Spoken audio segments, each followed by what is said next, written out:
अस्सलाम वालेकुम जी स्टूडेंट्स।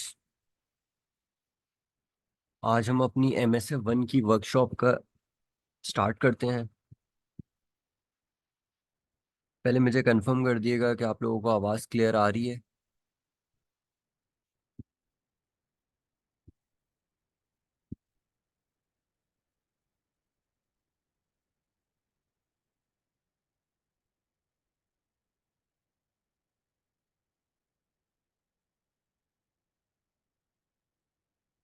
आवाज़ मेरी क्लियर है या नहीं?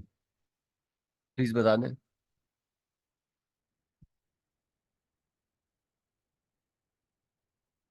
अच्छा, हमारा जो MSA 1 का सब्जेक्ट है ये बेसिकली इंस्पायर्ड है ICAW के कॉर्पोरेट रिपोर्टिंग के सब्जेक्ट से। बेसिकली इस सब्जेक्ट को इंट्रोड्यूस कराने का जो रीज़न था वो ये था कि एक इंटीग्रेटेड अप्रोच हमारे चार्टर्ड अकाउंटेंट्स के अंदर एक इंटीग्रेटेड थिंकिंग डेवलप हो जाए, जो प्रैक्टिकल वर्ल्ड के लिए बहुत ज़्यादा ज़रूरी है। हमारा जो अकाउंटिंग का पेपर होता है और ऑडिट का पेपर होता है, मेनली ये उन दोनों का एक कॉम्बो है। क्योंकि जनरली जब आप being a part of audit firm होते हैं, तो जब तक आपके पास good understanding of accounting knowledge ना हो, अकाउंटिंग स्टैंडर्ड्स की अच्छी नॉलेज ना हो, जब तक आप ऑडिट अच्छा नहीं कर सकते मेरे हिसाब से।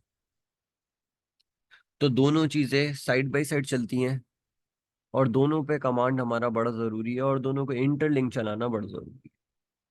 तो इसी वजह से ये पेपर इंट्रोड्यूस हुआ। आज बेसिकली हम जो वर्कशॉप सेशन में कवर कर रहे होंगे चीज़ें, वो मैं लिख देता हूँ।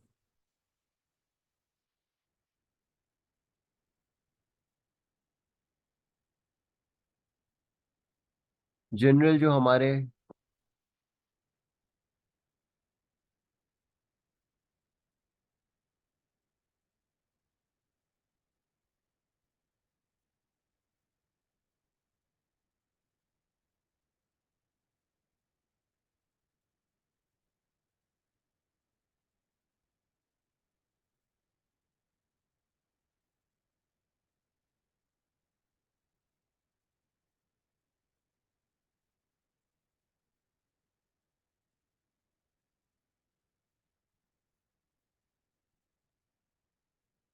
स्क्रीन शेयरिंग में मसला हो गया, मैं दोबारा कर रहा हूँ।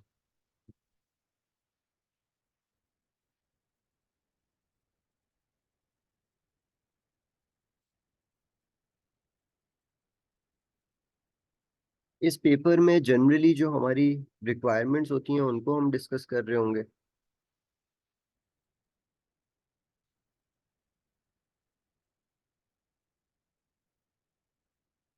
General requirements plus approach to answer such requirements.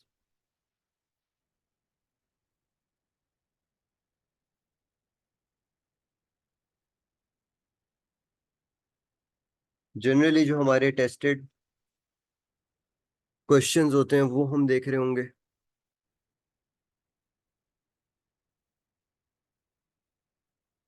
Paper को किस तरीके से अप्रोच करना चाहिए, किस तरीके से प्लान करना चाहिए, वो हम देख रहे होंगे।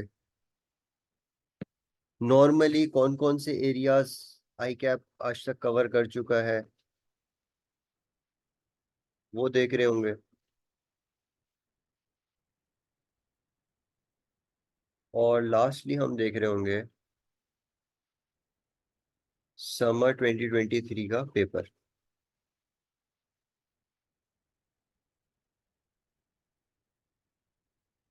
इसको डिस्कस कर रहे हैं। ये आज का एजेंडा है हमारा। सबसे पहले ग्रिड से स्टार्ट करते हैं।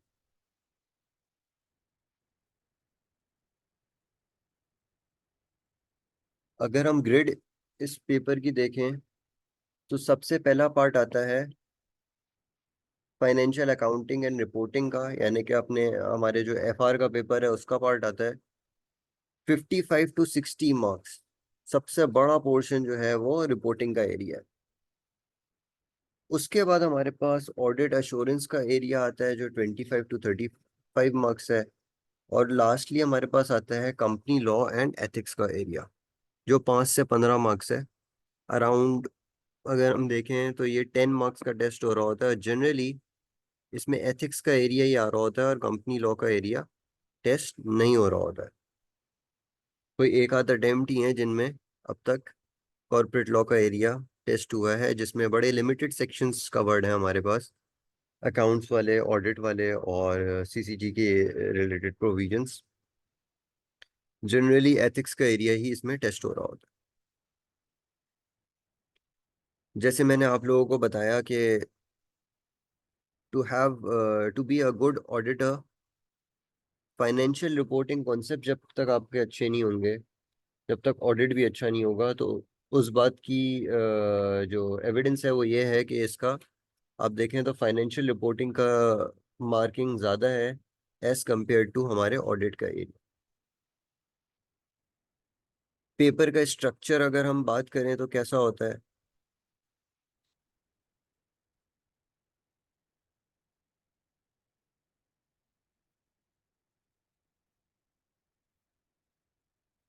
3 क्वेश्चंस होते हैं हमारे पेपर में।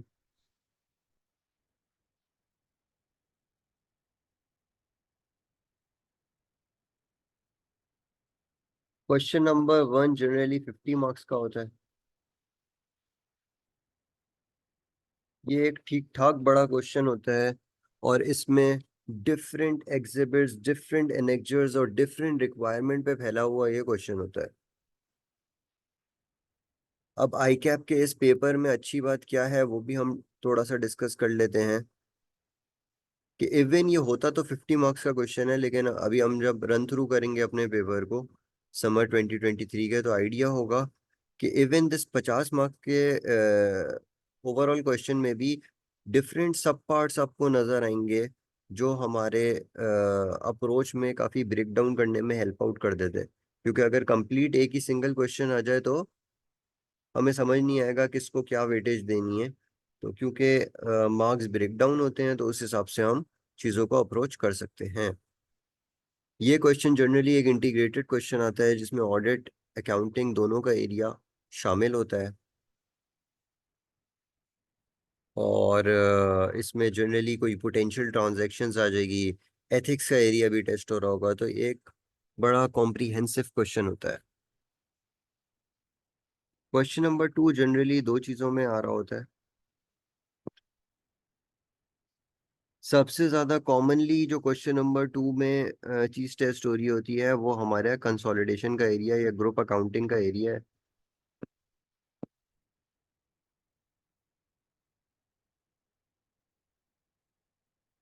ऑब्वियसली ये सारी चीजें हम अपने पिछले पेपर्स में पढ़ के आ चुके हैं, एफआर और ऑडिट के। बस हुआ क्या है, टेस्टिंग की अप्रोच बदल गई है। पहले ज्यादा फोकस होता था थ्योरेट प्रैक्टिकल एंगल पे, सॉल्यूशंस पे। अब थोड़ा सा थ्योरेटिकल एंगल और उसकी कनेक्टिविटी पे ज्यादा फोकस। ये एक थोड़ा सा चेंज है। बाकी जो वर्किंग्स आप पहले करते थे आज वही वर्किंग्स आप कर रहे होंगे, विद द डिफरेंस कि आज उन वर्किंग्स को आपको एक्सप्लेन करना होगा, उसमें आने वाली चीज़ों को चेक करना होगा कि वो क्यों अराइज हो रही है, रादर के खाली आप कंप्यूटेशन करके ख़त्म करें चीज़ों। इसके बाद या तो फिर क्वेश्चन 2 में ग्रुप अकाउंटिंग आ रहा होता है जो कि नॉर्मली सबसे ज़्यादा यही आ रहा होता है, या तो फिर हमारे पास रिव्यू ऑफ फाइनेंशियल स्टेटमेंट्स का एरिया आ रहा हो। रिव्यू ऑफ फाइनेंशियल स्टेटमेंट्स का क्या मतलब है? रेशियो एनालिसिस का क्वेश्चन आ रहा होगा। कोई इंडस्ट्री दे देगा, उसमें आपको एक ऑडिटर भी बना सकता है, आपको वो इंडस्ट्री का चार्टर्ड अकाउंटेंट भी बना सकता है। अगर वो आपको ऑडिटर बनाएगा तो वो आपको किसी प्लानिंग फेज में डाल देगा या कंक्लूजन फेज में डाल देगा, जहां हम अपने ओवरऑल एनालिटिकल रिव्यूज कर रहे होते हैं बेस्ड ऑन द रेशियोज के बेसिकली रेशोज जो हैं वो हमारे दो चीजों के काम आ रहे होते हैं ना।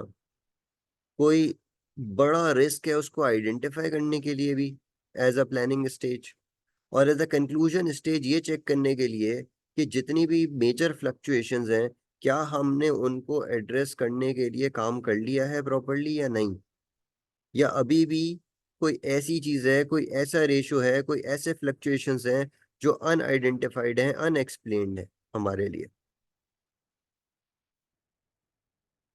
लास्टली क्वेश्चन नंबर 3 जो है वो आ रहा होता है आपका ऑडिट के एरिया से रिलेटेड।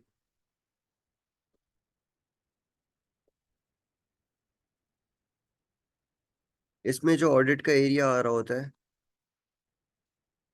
या तो फिर रिपोर्ट के ऊपर इम्प्लीकेशन कहेगा कि क्या हो रहा होगा, सिनेरियो दे देगा। अकाउंटिंग इशू इसमें भी होगा, उस अकाउंटिंग इशू के से अराइज होने वाला ऑडिट इशू क्या है, और उसका रिपोर्ट पे क्या इम्प्लीकेशन है, जिस तरह का सवाल हम ऑलरेडी ऑडिट में भी देख चुके होंगे, वो आ रहा होता है। या तो फिर साथ साथ एक काम करेगा, कोई वर्क पेपर दे देगा जूनियर का और कहेगा इसको रिव्यू करो। तो ये छोटा सा पेपर का स्ट्रक्चर है।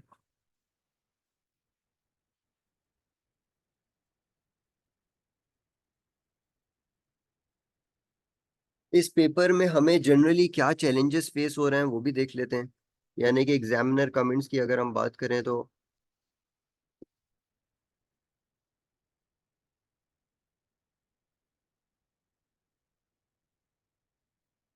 सबसे बड़ा चैलेंज और सबसे बड़ा एग्जामिनर कमेंट जो बड़ा रिपीटेटिव है वो है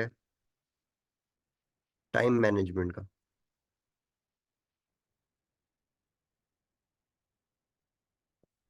स्टूडेंट्स टाइम मैनेज नहीं कर पा रहे क्योंकि क्वेश्चन पेपर बड़ा होता है, अराउंड 15-16 पेजेस का क्वेश्चन पेपर होता है, बहुत सारे एग्जिबिट्स होते हैं।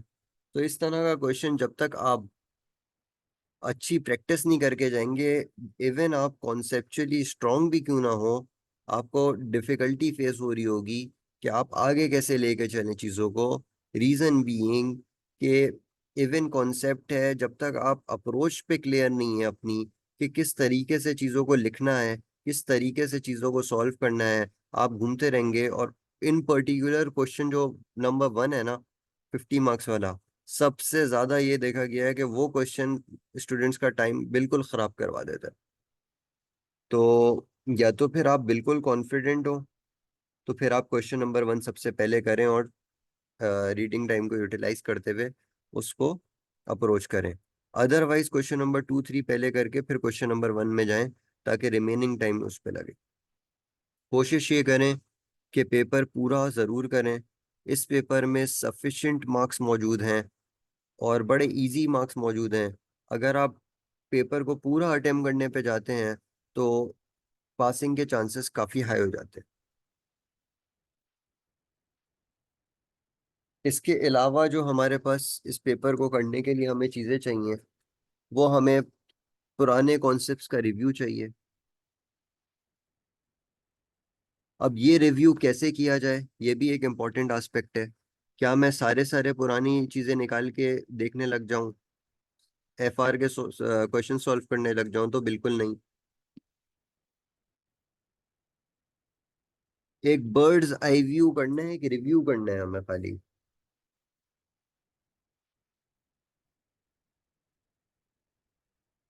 इसके लिए हमारे पास कोई भी आप अपने पुराने रजिस्टर्स निकाल के स्किम कर सकते हैं, कोई समरी नोट्स रेफर कर सकते हैं। क्योंकि अगर आप पर्टिकुलरली आईएफआरएस वगैरह स्किम करने लग जाएंगे तो काफ़ी ज़्यादा टाइम लग जाएगा। कुछ टॉपिक जो जनरली समरीज में कवर नहीं होते वो देख लें, लेकिन ओवरऑल सेंस में अगर आप आईएफआरएस में जाते हैं तो बहुत ज़्यादा टाइम कंज्यूमिंग हो जाएगा। तो रिकमेंडेड यही है कि इसको, अपनी नॉलेज को जो रिव्यू करना है ये स्किमिंग मोड में ही करें। ज़्यादा क्वेश्चन सॉल्विंग और प्रैक्टिस ऑफ द क्वेश्चंस पे रखें, ताकि आपकी टाइम मैनेजमेंट भी वो हो और क्वेश्चन को अप्रोच कैसे करना है ये भी क्लियर हो। क्योंकि कॉन्सेप्चुअली काफ़ी सारी चीज़ें आपको ऑलरेडी पता होंगी, वो क्वेश्चन सॉल्व करते हुए भी रिवाइज हो जाएंगी। डेटा मैनेजमेंट ये भी पर्टिकुलरली क्वेश्चन नंबर 1 से ही रिलेट करता है। कि क्वेश्चन नंबर 1 में डिफरेंट एग्जिबिट्स आपस में इंटरकनेक्टेड करके हमें चीजें लिखनी होती हैं, तो डेटा प्रॉपरली लिख नहीं पाते हम, कनेक्ट नहीं कर पाते, डॉट्स को आपस में ज्वाइन नहीं कर पाते। तो मतलब जो क्वेश्चन का बेसिकली एसेंस होता है वो हम लॉस्ट कर जाते। लास्ट चीज जो फॉरमोस्ट है इस पेपर के लिए, अदर देन जो हमारे ऑडिट में भी खास तौर पे इम्पोर्टेंट होती थी, वो है ड्राफ्टिंग। क्या रिक्वायरमेंट में हमें क्या ड्राफ्ट करना है, कैसे लिखना है, फ्लो ऑफ इंफॉर्मेशन कैसे आएगा, क्या चीज पहले लिखनी है, क्या चीज बाद में लिखनी है।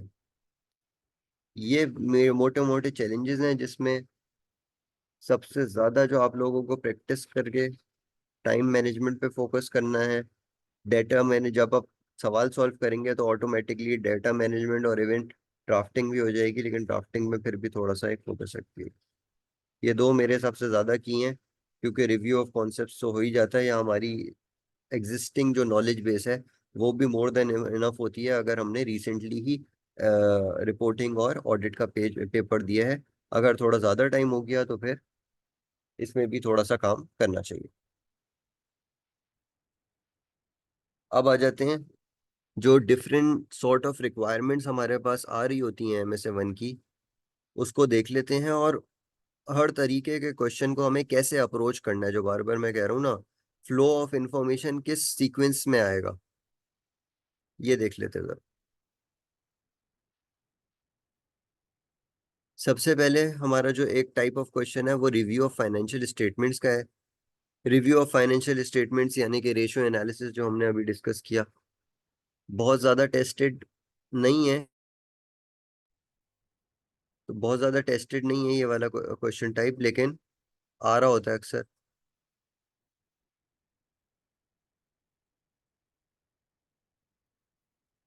और जैसे मैंने आपको पीछे बताया, ये दोनों सेंस में आ रहा होता है, बीइंग एन ऑडिटर भी और being an accountant of an industry भी।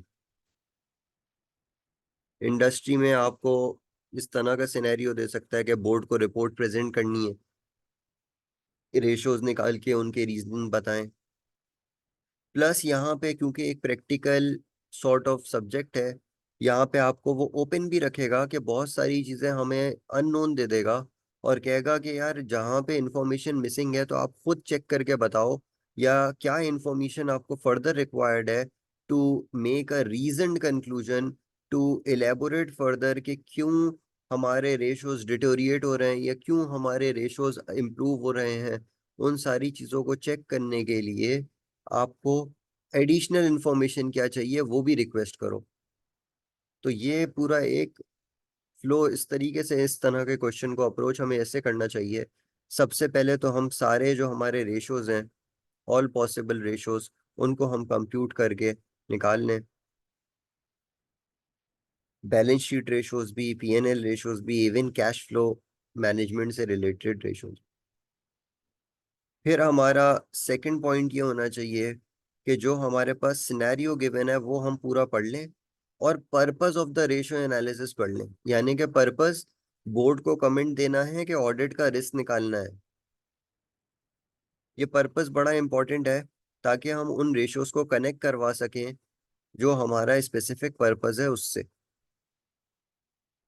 अब रेशियो निकाल लिया हमने।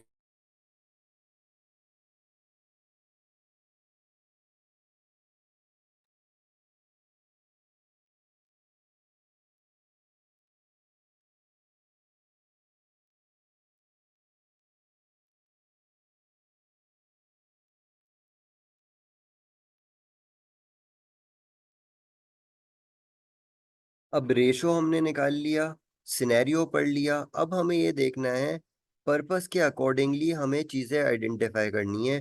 अगर तो हमें ऑडिट रिस्क आइडेंटिफाई करना है तो वो हम रिस्क आइडेंटिफाई कर लेंगे। अगर हमें उस रेशो को एक्सप्लेन करना है तो हम एक्सप्लेन कर देंगे।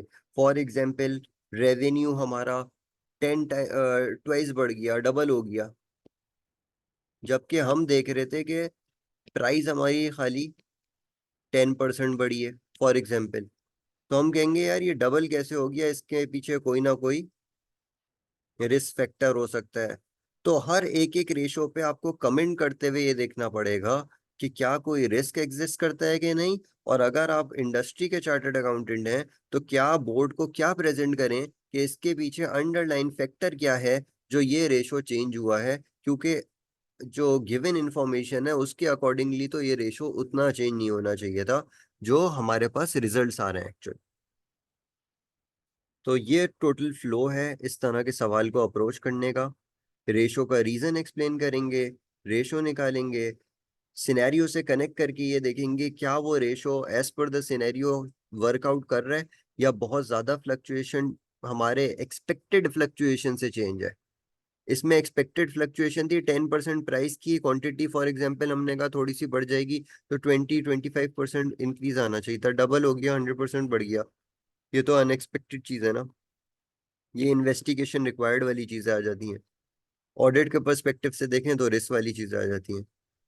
और एक रीजन कंक्लूजन देना है कि भाई हमारा जो सिनेरियो है वो किस तरीके से हमारे करंट रेशो से डिटेरिएट हो रहा है।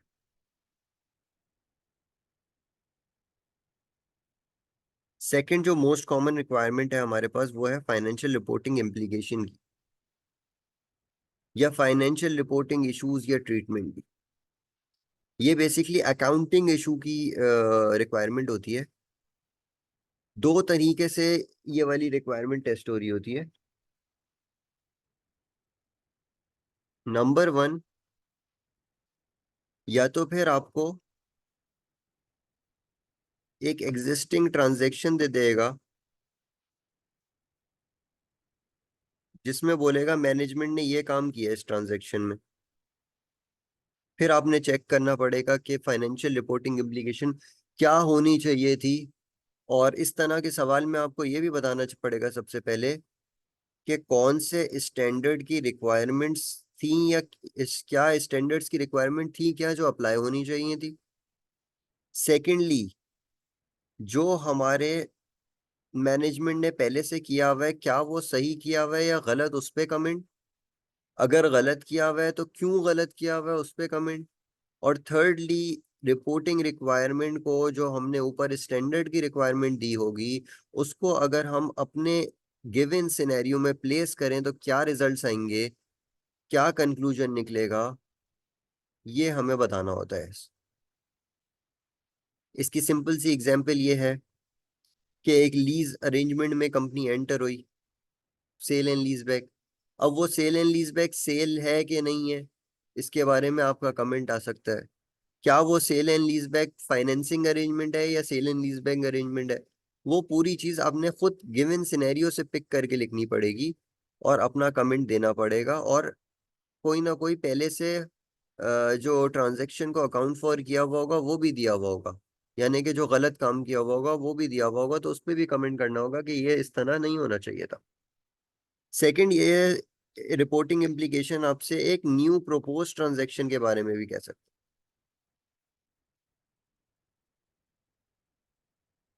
फॉर एग्जाम्पल, आपको इंडस्ट्री का चार्टर्ड अकाउंटेंट बना देगा, आपको बोलेगा कि बोर्ड ऑफ डायरेक्टर्स एक न्यू एक्विजिशन करना चाह रहे हैं जो कि एक फॉरेन सब्सिडरी है। ये अगर हमारे कंसोलिडेटेड एफएस का पार्ट बनेगी तो फिर क्या इम्प्लीकेशन आएगी।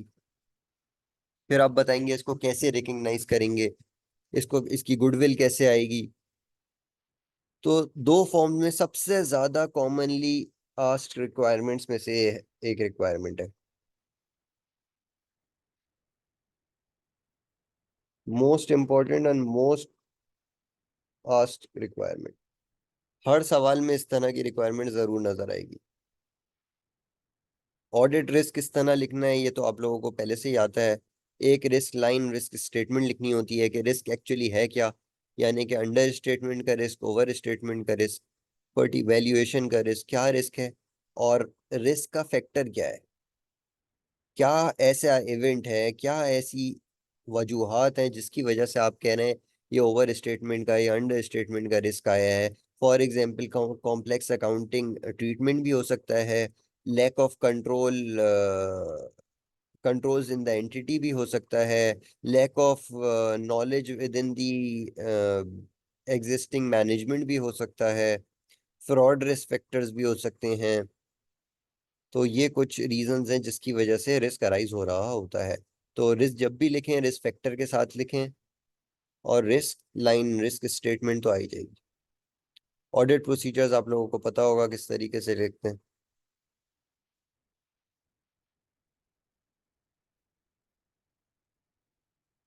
फिर weaknesses in the procedures already perform का जो क्वेश्चन आ जाता है, यानी कि रिव्यू करने को दे देगा, ऑलरेडी काम हुआ हुआ होगा, उसमें से लेफ्ट ओवर अजर्शंस बताने होंगे आपको। बेसिकली एक जूनियर का पूरा हेड पे काम हुआ हुआ होगा, आपको ये देखना होगा कि क्या वो जूनियर का work sufficient appropriate audit evidence over that head दे रहा है या नहीं दे रहा। ये चीज डिटरमिन करते हुए कुछ जनरल प्रोसीजर्स जो हमारे परफॉर्म हो रहे होते हैं उस हेड के ऊपर, वो आपने इंश्योर करने होंगे कि क्या वो प्रॉपरली परफॉर्म हुए हुए हैं या नहीं। सेकेंडली आपको ये देखना होगा कि क्या वो प्रोसीजर्स जो परफॉर्म हुए हुए हैं, क्या वो हमारे सारे अजर्शन लेवल रिस्क को कैटर कर रहे हैं, या कोई अजर्शन हमारी मिस तो नहीं रह गई। जनरली हमारे अजर्शंस अगर प्रॉपरली सेटिस्फाई नहीं हो रहे तो हमें उस जगह पे एडिशनल वर्क रिक्वायर्ड हो जाता है। तो ये इस तरह के सवाल को अप्रोच करने का मेन तरीका है।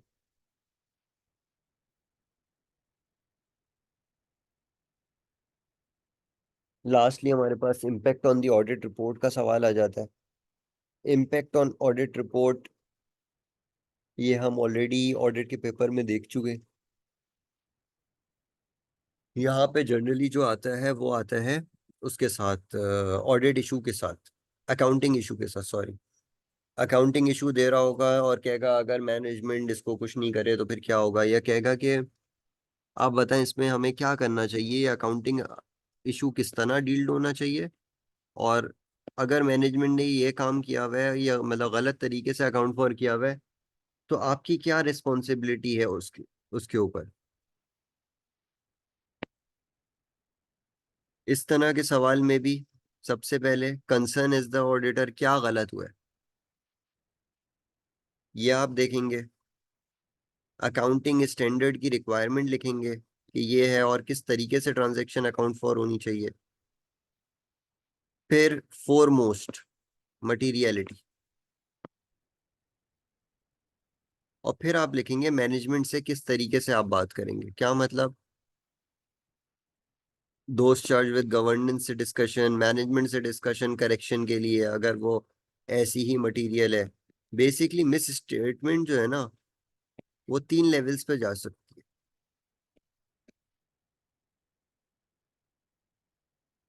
है। एक होता है मटेरियल,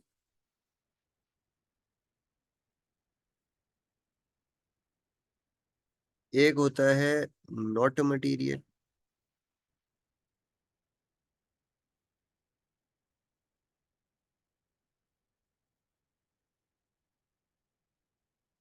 और एक होता है क्लियरली ट्रिवियल।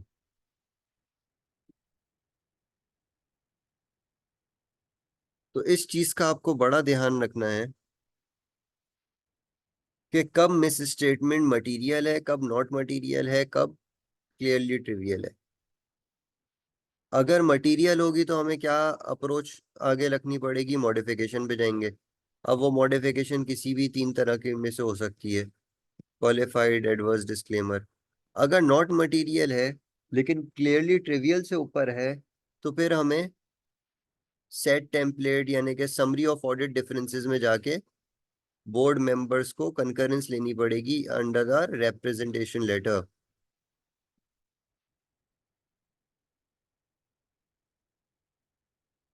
और अगर वो बिल्कुल ही क्लियरली ट्रिवियल वाली मिस स्टेटमेंट है, बिल्कुल ही इसको ऐसे कह लें चिल्ड्रन अमाउंट है, तो फिर हम इसको जाने दे सकते हैं, नो एक्शन रिक्वायर्ड। ये तो हो गया वो वाला केस जब मैनेजमेंट ने मना कर दिया सही करने के लिए। अगर मैनेजमेंट हमारी बात से मान भी जाती है, कोई रॉन्ग डन को सही भी कर देती है, तब भी हमारे पास कुछ ऑप्शंस बचते हैं। फॉर एग्जाम्पल हो सकता है वो ईओएम आ रहा हो सकता है ओएम पैरा कहीं ना कहीं आ रहा हो सकता है कैम की कंसिडरेशन आ जाए। तो ये सारी चीजें हमें ऑल ऑप्शंस पे काम करते हुए हमें ये चीजें देखनी है। ये बेसिक ओवरव्यू था जो हमारे डिफरेंट टाइप्स ऑफ रिक्वायरमेंट्स आती हैं और किस तरीके से उनको अप्रोच करते हैं। अभी हम प्रैक्टिकली क्वेश्चंस में किस तरह लिखते हैं वो भी देख लेते हैं आगे चल के।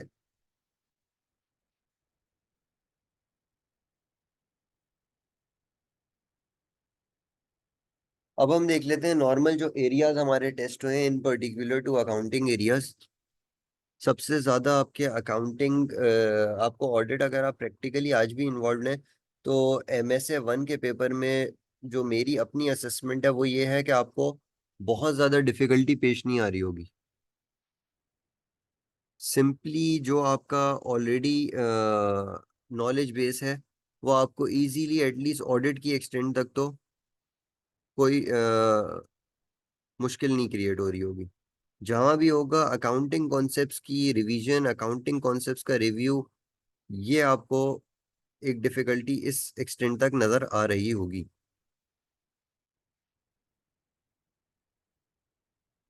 तो देख लेते हैं हम क्या क्या कॉन्सेप्ट जनरली हमारे अकाउंटिंग के टेस्ट हुए हैं आज तक MSA 1 में।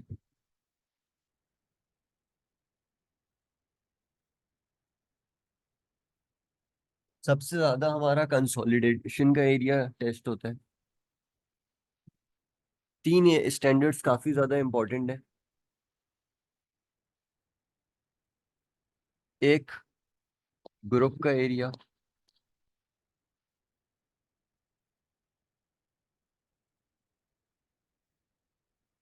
सेकेंडली हमारा IFRS 15 रेवेन्यू रिकग्निशन।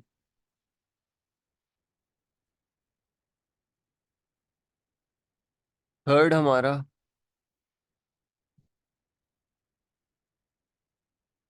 IFRS 9। ये बड़े स्टैंडर्ड्स काफी हद तक टेस्ट हो रहे होते हैं। इनके अलावा अगर हम छोटे स्टैंडर्ड्स में बात करें तो IS 37।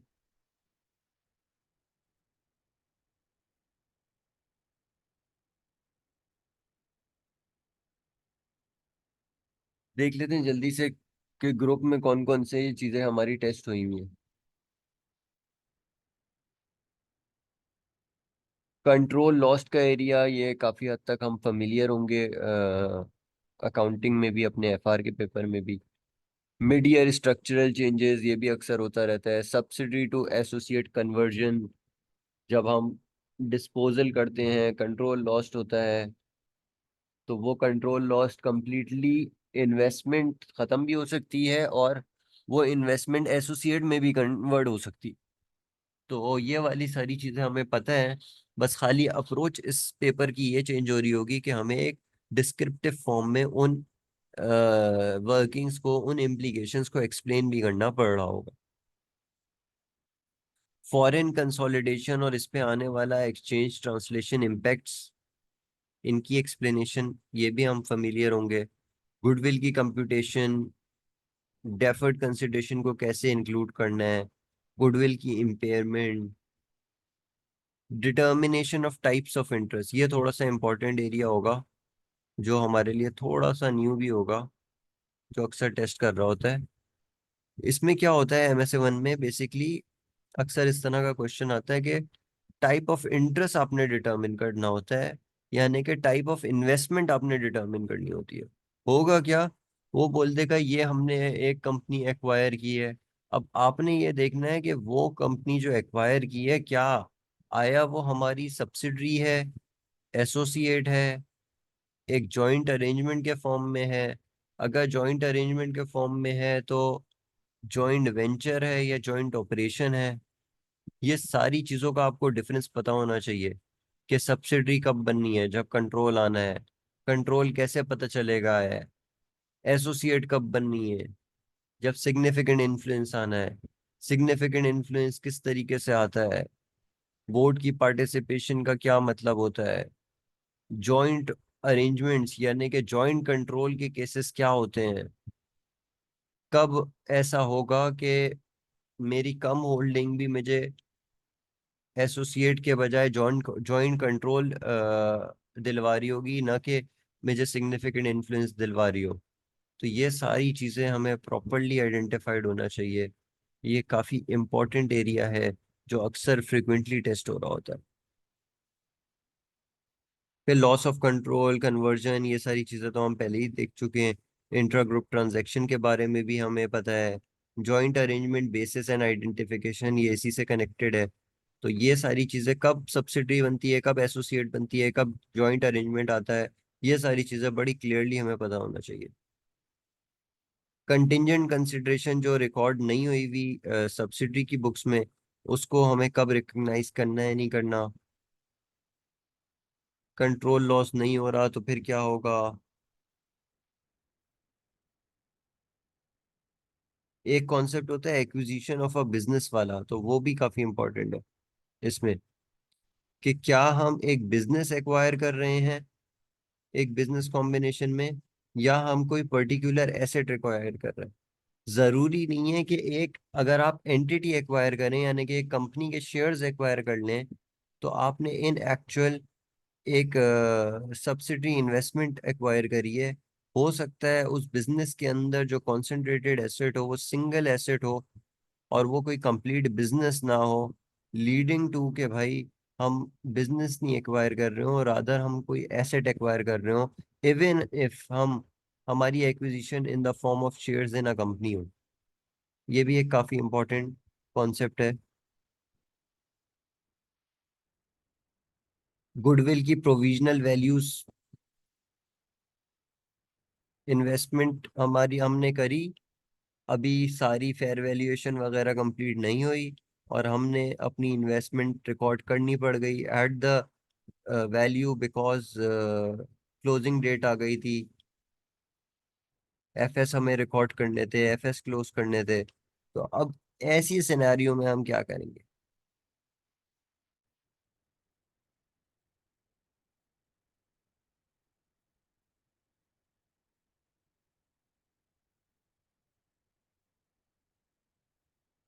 ये भी एक काफी इंपॉर्टेंट है, ये दोनों टॉपिक्स। ये जो पर्टिकुलरली मैं मार्क कर रहा हूँ, ये प्लीज जरूर देख लिएगा। ये थोड़े से डिफरेंट टॉपिक्स हैं जो जनरली हमने पहले नहीं पढ़े हुए होंगे, और अच्छे टॉपिक्स हैं। Acquisition of business versus acquisition of assets, और intangibles in a business combination. अक्सर ऐसा होता है कोई इंटेंजिबल जो सब्सिडी ने रिकग्नाइज नहीं किया हुआ होता, वो भी हमारी कंसोलिडेटेड बुक्स में अपार्ट फ्रॉम गुडविल रिकग्नाइज करना होता है। अगर वो सेपरेटली सेलेबल हो, आइडेंटिफाइबल हो, इस तरह की सारी कंडीशंस मीट हो जाए, तो वो भी हमें रिकग्नाइज करना होता है। IS 1 की जो चीजें हमारे पास नजर आ रही होती हैं वो है मटेरियल अनसर्टिनिटी के से रिलेटेड चीजें। उसमें क्या करना है, अगर हमारा लोन कोवेनेंट ब्रीच हो जाए तो फिर क्या होगा। IS 19 भी अच्छी खासी दफा टेस्ट हुआ है हमारे पास। IS 2 की NRV टेस्टिंग, इन पर्टिकुलर जब फॉरेन एक्सचेंज में चीज हो।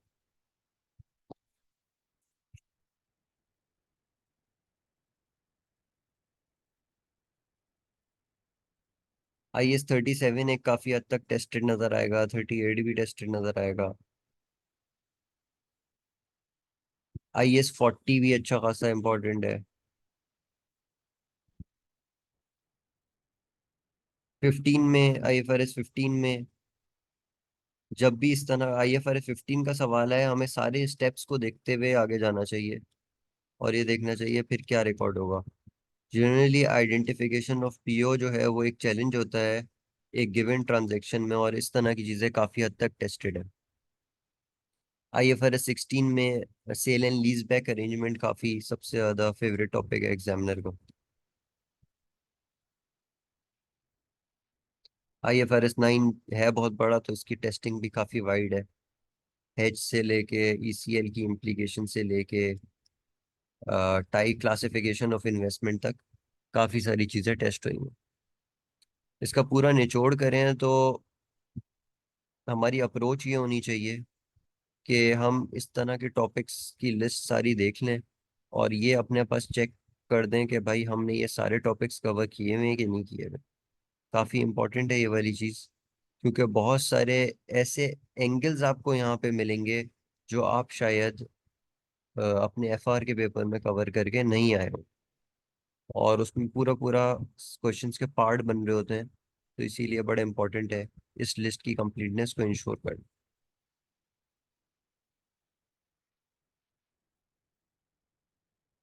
ओवरऑल कंक्लूजन क्या है? ओवरऑल कंक्लूजन ये है कि भाई MSA 1 में ऐसा नहीं है कि कोई एक स्टैंडर्ड टेस्ट हो रहा है, दो स्टैंडर्ड टेस्ट हो रहे हैं। इवन छोटे से छोटे स्टैंडर्ड से लेके बड़े से बड़े स्टैंडर्ड तक टेस्ट हो रहे हैं। IS 2 भी टेस्ट हुआ है, IS 37 भी हुआ है। छोटे स्टैंडर्ड्स पे भी हमें थोड़ा थोड़ा टाइम जरूर लगाना है। ओवरऑल हमारे कॉन्सेप्ट्स का रिव्यू बहुत जरूरी। पर्टिकुलरली जो छोटे स्टैंडर्ड्स इंपॉर्टेंट मुझे नजर आते हैं वो IS 37 है, और IS 2 भी आ जाता है, IS 21 काफी ज्यादा आ जाता है। फॉरेन करेंसी डिफरेंट चीजों के साथ मिलके आता है, तो ये चीजें आपको अच्छी तरीके से आनी चाहिए। अब आ जाते हैं हम अपने पेपर के ऊपर। ये समर 2023 का पेपर है। अब इस पेपर में एक इम्पॉर्टेंट बात ये भी है, जब से ये वो हो गया है, सॉफ्टवेयर बेस्ड हो गया है, तो इसका टाइम भी इनहांस कर दिया गया है। तो एक अच्छी आप लोगों के पास अपॉर्चुनिटी है इसको अवेल करने की और पेपर को कंप्लीट करने की। Apart from reviewing the concepts और जो आप प्रैक्टिस कर रहे होंगे, मेरी रिकमेंडेशन यही होगी कि प्रैक्टिस जो करें वो सॉफ्टवेयर को देखते हुए भी ज़रूर करें। इसका रीज़न ये है कि सॉफ्टवेयर से फेमिलियरिटी भी ज़रूरी है। अदरवाइज ऐसा ना हो कि एग्ज़ाम सिनेरियो में जाके आपको कोई बिल्कुल एक न्यू सी चीज़ नज़र आ रही हो, जिसका रिजल्ट कोई मतलब आप पैनिक क्रिएट हो, या आप स्लो डाउन हो जाएं और पेपर छूट जाए। तो इन चीज सब चीज़ों को अवॉइड करने के लिए अभी से प्री प्रिपेयर्ड। 4 hours 15 minutes का ये पेपर है, including the extra time of 30 minutes. 3 question होते हैं, और वो बाकी रिक्वायरमेंट्स तो जनरल जो हमारी हैं वही होती है। ओवरऑल ये वाला जो समर 2023 का क्वेश्चन पेपर है, ये 17 पेजेस पे फैला हुआ है। तो आप आइडिया कर सकते हैं कि कितना बड़ा पेपर होता है। लेकिन इम्पोर्टेंट बात ये है कि इस काउंट ऑफ पेजेस से आपको घबराना नहीं है। इसका रीजन ये है कि बहुत सारे पेजेस जो होंगे वो आपको हाफ फिल्ड या बिल्कुल क्वार्टरली फिल्ड नजर आएंगे। इसका रीजन ये है कि जो एनेक्जर्स या अपेंडिसेस दिए वो होते हैं क्वेश्चंस को लिंक करने के लिए, वो जनरली एक पेज में एक ही दिया हुआ होता है। तो इस वजह से भी पेपर की लेंथ शायद ज्यादा है, उतनी ज्यादा जितनी ज्यादा लग रही है उतनी ज्यादा नहीं है।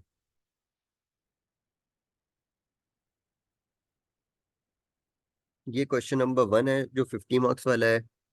ये अभी आप लोगों को सर अरीब करवा देंगे। मैं डायरेक्ट स्टार्ट कर रहा हूँ क्वेश्चन नंबर 2 और 3 से।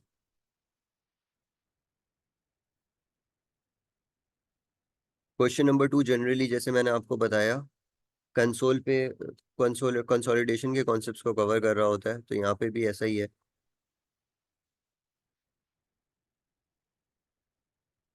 रिक्वायरमेंट सबसे पहले पढ़ लेते हैं। कहते हैं prepare a calculation of the gain और loss on the part disposal of KFC together with the explanatory notes as required by Rukhsana. Requirement check कर रहे हैं। एक तो कैलकुलेशन बनानी है पार्ट डिस्पोजल की, ये तो आप लोगों को बढ़िया अच्छी आती होगी। सेकंड इंपॉर्टेंट चीज क्या है? एक्सप्लेनेटरी नोट्स जो रुखसाना ने मांगे हैं वो हमें बताने हैं। सेकंड है consolidated statement of financial position बनानी है, तो ये तो हम बना ही लेंगे। थर्ड है कोई एथिकल इशू। इसके बाद जैसी हम रिक्वायरमेंट पढ़ लें, हम अपेंडिसेस घुमा लें कि हर अपेंडिक्स में क्या दिया हुआ है, ताकि हमें किसकी नीड कहाँ पे पढ़नी है। अपेंडिक्स 1 बोलता है,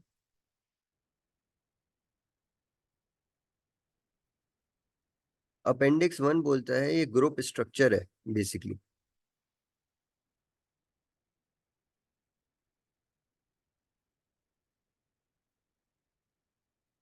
एक पेरेंट कंपनी है जीएफसी, जिसके नीचे दो सब्सिडरी कंपनी है। इनकी एक्विजिशन डिटेल्स दी हुई हैं।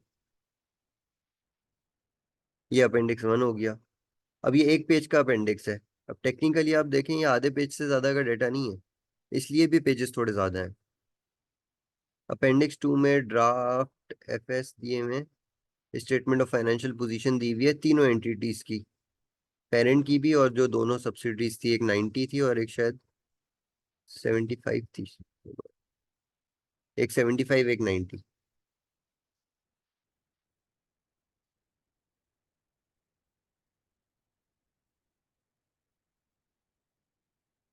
फिर कोई एक अपेंडिक्स 3 में फाइल नोट दिया हुआ है ट्रांजेक्शन्स ड्यूरिंग द ईयर का।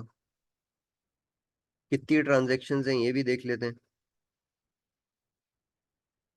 एक हेडिंग आ रही है, transfer of production machinery from GFC to RSC, यानी कि basically parent subsidiary fix asset की ट्रांजैक्शन है। फिर एक आ रहा है disposal of shares in KFC, ये दूसरी ट्रांजैक्शन है। ड्यूरिंग देयर डिस्पोजल भी हुआ है। और इंटर कंपनी सेल्स, ये तीन ट्रांजैक्शन इसने बता दी। Email from financial controller appendix 4 है, और अपेंडिक्स 5 में कोई एथिकल मैटर है। वापस जरा रिक्वायरमेंट की तरफ आते हैं और समेटने की कोशिश करते हैं रिक्वायरमेंट को। Prepare calculation of the gain और loss on disposal, part disposal of KFC. KFC part dispose हो रहा है।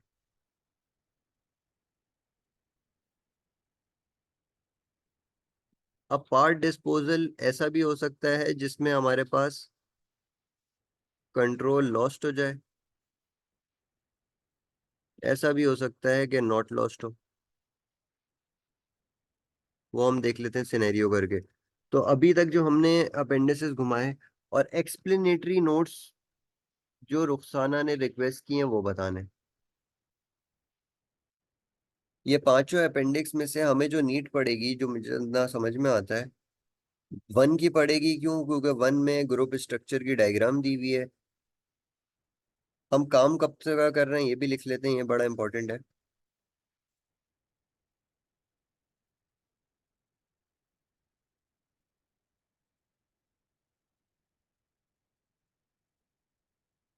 जीएफसी ग्रुप का हम काम कर रहे होंगे, और काम कर कब रहे हैं? 1 मई 2022 से लेके 30 अप्रैल 2023 तक का काम करना। सही है? ये जो ग्रुप स्ट्रक्चर डायग्राम दी हुई है, ये बेसिकली ओपनिंग डायग्राम दी हुई है।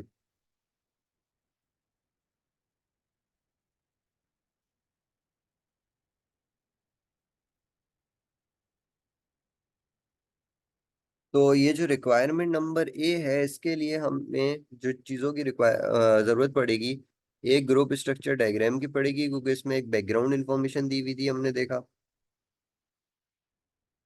एक पर्टिकुलरली इसमें ट्रांजैक्शन हमारी डिस्पोजल की आ रही थी, इसकी पड़ेगी।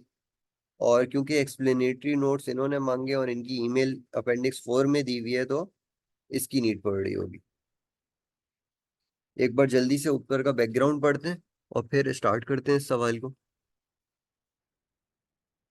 कहता है, you are Arfana Khan, an accountant working in a finance team of GFC, a manufacturing company. The company holds controlling interest in two other companies, RSC or KFC, which manufactures children's footwear. तो हम एक अकाउंट इंडस्ट्री के chartered accountant हमें बनाया है, और हमें सबसे पहले रिक्वायरमेंट दी है, कोई डिस्पोजल हुआ है, कितना डिस्पोजल हुआ है, क्या हुआ है, वो हम पढ़ लेते हैं।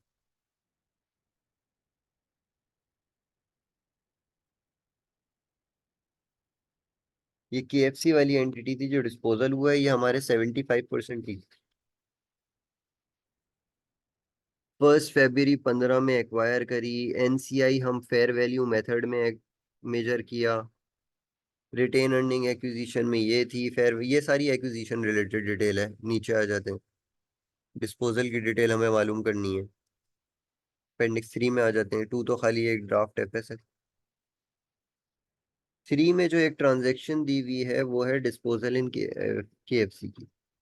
कहता है on 31 January 2023 KFC sold a 50% shareholding in GFC sold a 50% shareholding in KFC to an unrelated party.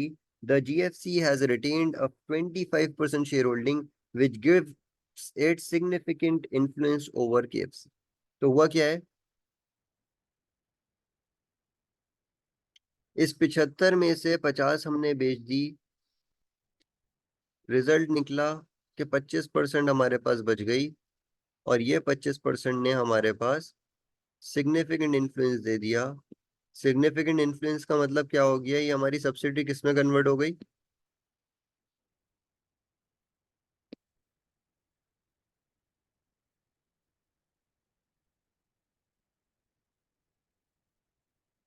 ये हमारी सब्सिडी हमारी एसोसिएट में कन्वर्ट हो गई है।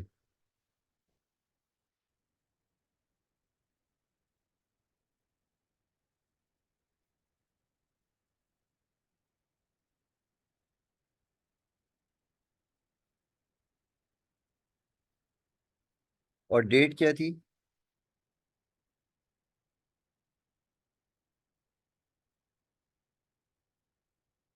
जनवरी 2023, वो भी 31 जनवरी।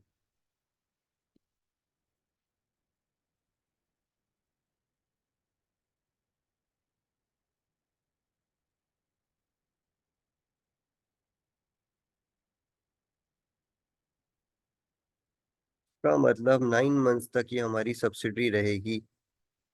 आखिर के 3 मंथ्स हमारी ये एसोसिएट हो जाएगी।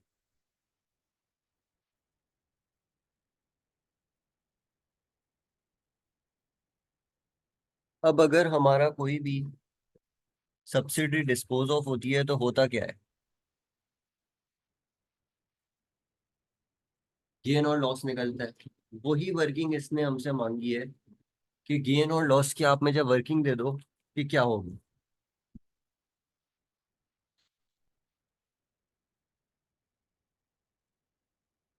तो बना लेते हैं वर्किंग फॉर गेन और loss. Working for gain slash loss on disposal of subsidy.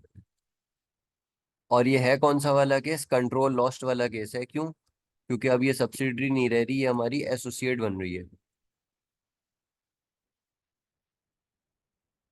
Gain और लॉस कैसे निकलता है? एक तरफ हमें लेनी होती है सेल प्रोसीड, उसमें हमें ऐड करना होता है fair value of remaining investment.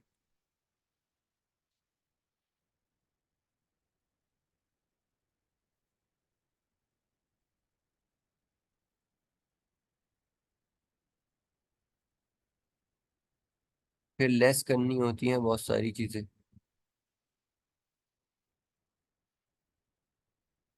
हमारे ग्रुप एफएस यानी कि कंसोलिडेटेड एफएस में एसेट्स पड़े हुए होते हैं बहुत सारे।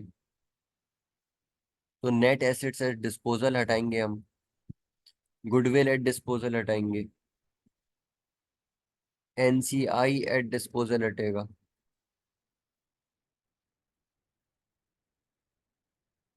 टेक्निकली ये तीन चीज चार चीजें हटेंगी, और फिर हमारा आ जाएगा gain slash loss on disposal.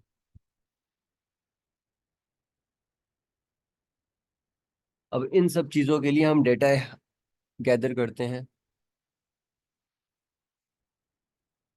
हमारे पास क्या क्या दिया हुआ है ये थोड़ा सा देख लेते हैं। यहाँ तो खाली शेयर होल्डिंग की बात की है। अब अपेंडिक्स 4 पढ़ लेते हैं, देखते हैं उसमें क्या बेसिक हमारी रिक्वायरमेंट है in particular to explanatory note जो हमें देना है।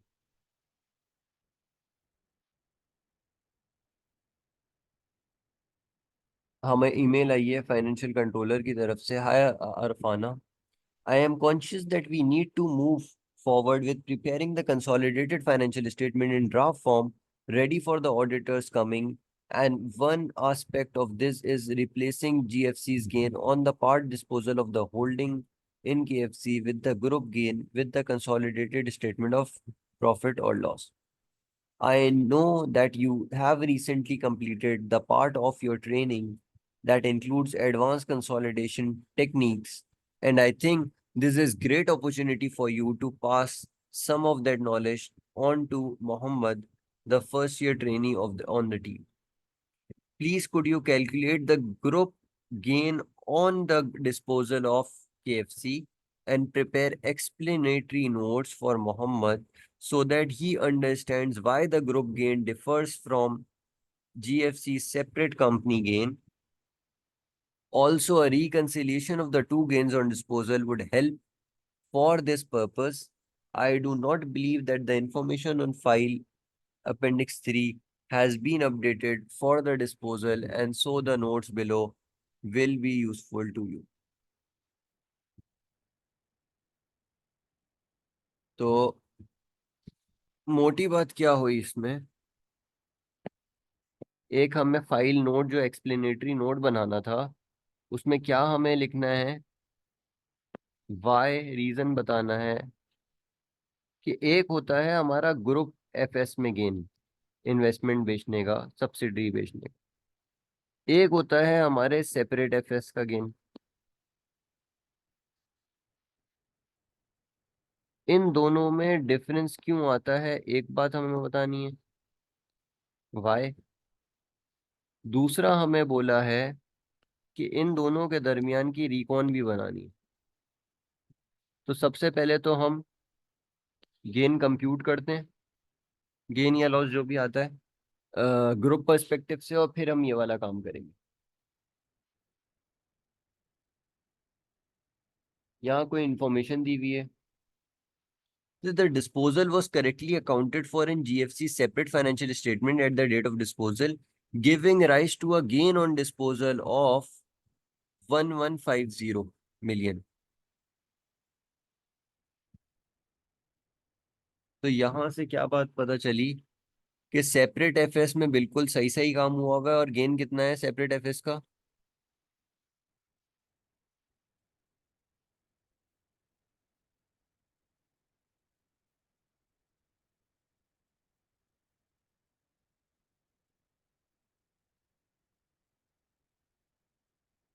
दूसरी बात कह रहा है गुडविल अब तक कभी इंपेयर नहीं हुई, इसका मतलब गुडविल है कि एट एक्विजिशन ही हमारी गुडविल एट डिस्पोजल है, और एक्विजिशन रिलेटेड डिटेल हमारे अपेंडिक्स 1 में दी हुई थी, तो वहां से हमारा काम हो सकता है। In the year ended 30th April 2023, KFC's draft profit व 192 million and these accrued evenly across the year. During the year का प्रॉफिट दिया हुआ है। The balance on KFC's financial asset reserves at 31st January was 92 million, और ये fair value OCI वाले investment है।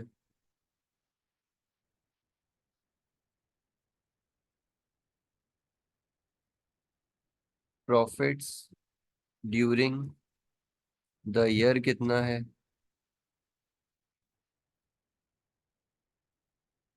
यहाँ से हम डेटा गैदर कर लेते हैं ताकि आसानी हो।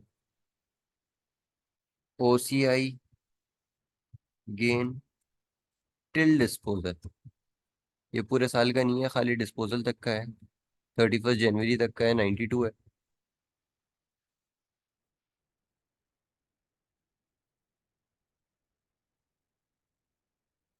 और fair value of remaining investment कितनी है?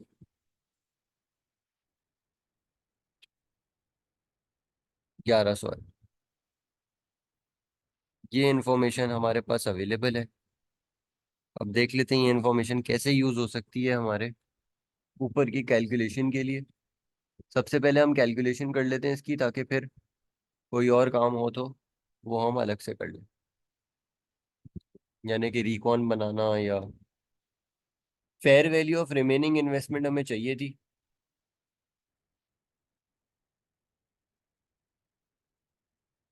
वो इसने दी हुई है 25% की ना, fair value of KFC 31st जनवरी में। तो ये चीज तो हमारी हो गई है।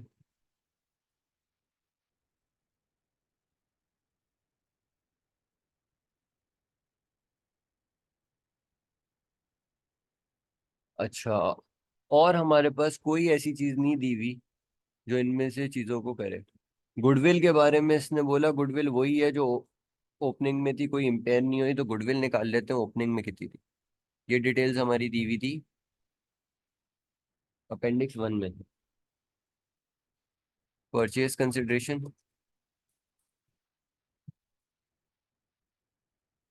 एनसीआई एट एक्विजिशन, क्योंकि फुल गुडविल मेथड है,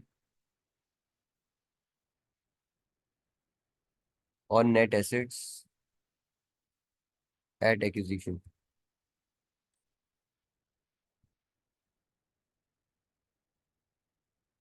कह रहे फर्स्ट फैब को एक्वायर की थी, एनसीआई 560 था, रिटेन अर्निंग 1250 थी। एनसीआई 560,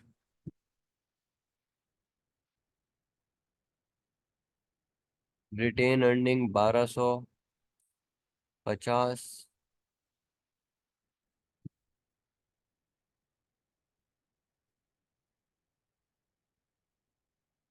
और एक्वायर कितने का किया हमने। Fair value was 120 million in, एक फेयर वैल्यू एडजस्टमेंट थी 120 की।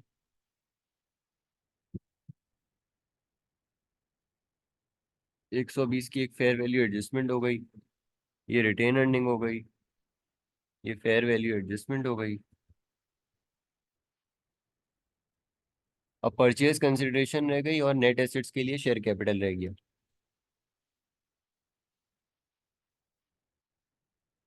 शेयर कैपिटल इसका है केएफसी का 800, और केएफसी की इन्वेस्टमेंट है 600, जो कि 25% को रिप्रेजेंट कर रही है, और हमारे पास थी 75।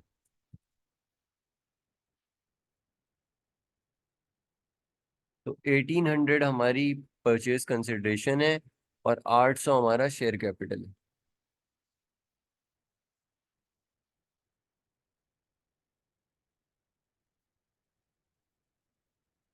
1800 परचेज कंसिडरेशन है, और 800 का हमारा शेयर कैपिटल।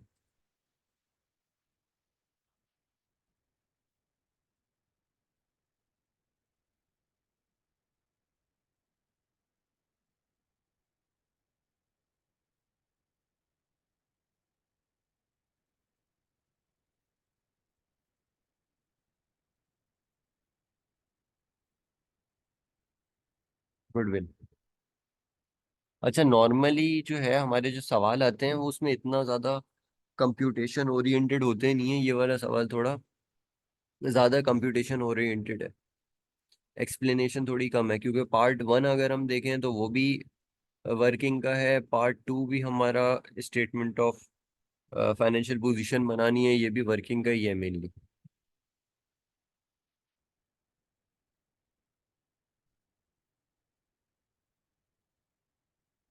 तो ये हमारी आ गई गुडविल एट एक्विजिशन। इसको हम अपने यहाँ पे प्लेस कर देते हैं।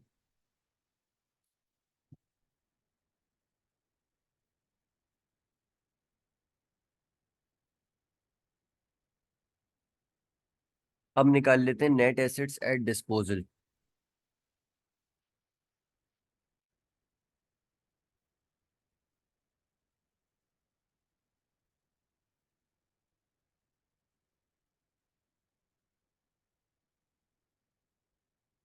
शेयर कैपिटल सेम रहेगा।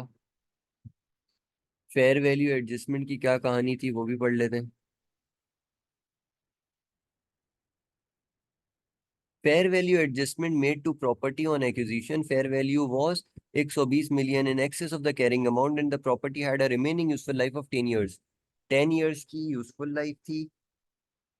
2015 में हमने एक्वायर की थी, यानी कि 16, 17, 18, 19, 20, 21, 22, और हम फरवरी 23।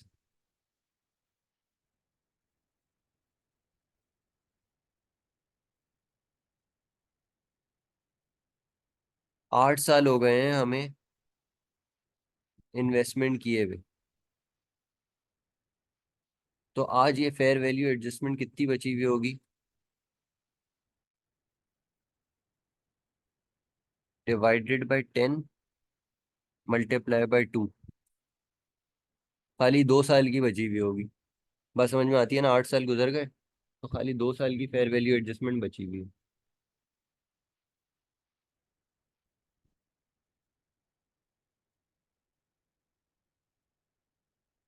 अच्छा। और अब बचता है रिटेन अर्निंग हमारी कितनी है।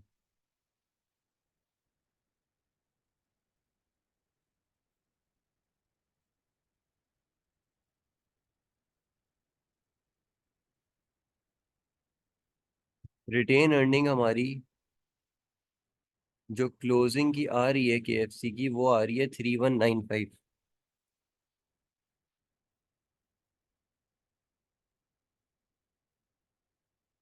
फॉर द ईयर का जो प्रॉफिट था हमारा, वो कितना था? 192 फॉर द ईयर का प्रॉफिट था।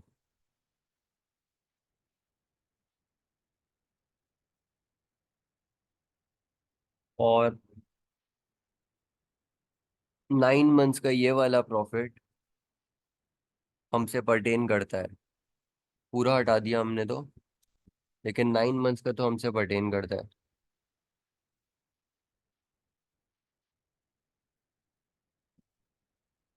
Retain earning at year end for the year profit,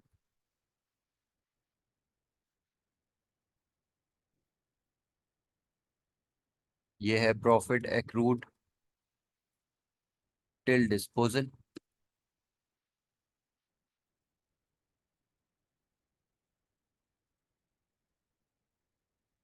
तो ये हमारा आ गया रिटेन अर्निंग एट क्लोजिंग। ये एक और वर्किंग आ गई।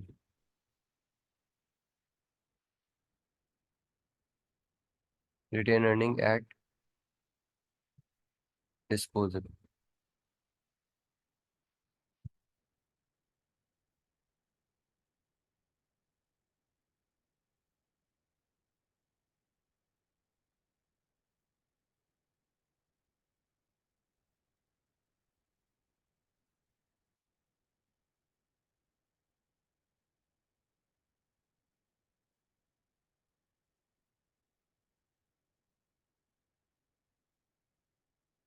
तो ये हमारे हो गए नेट एसेट्स एट डिस्पोजल।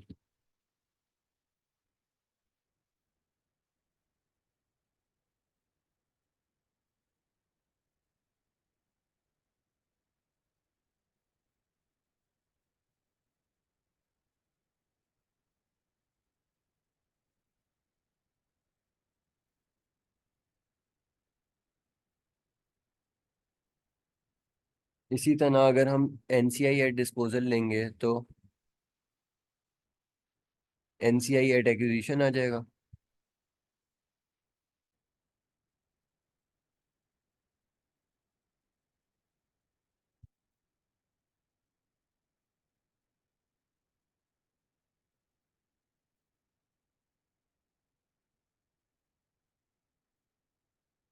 इसके बाद के जो प्रॉफिट्स के इम्पैक्ट आ जाएंगे।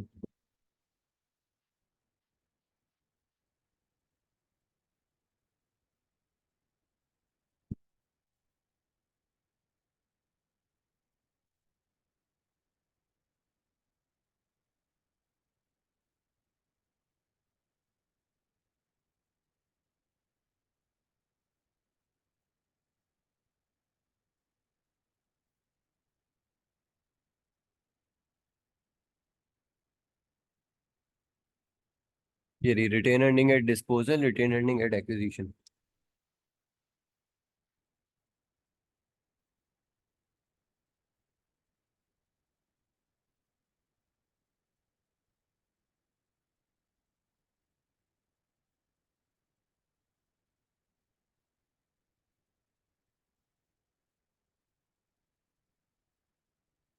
इन दोनों का जो बेसिक डिफरेंस है,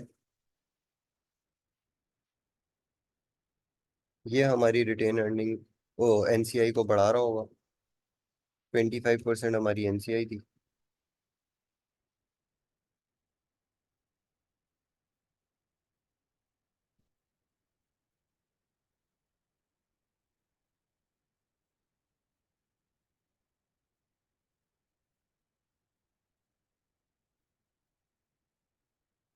फर्दर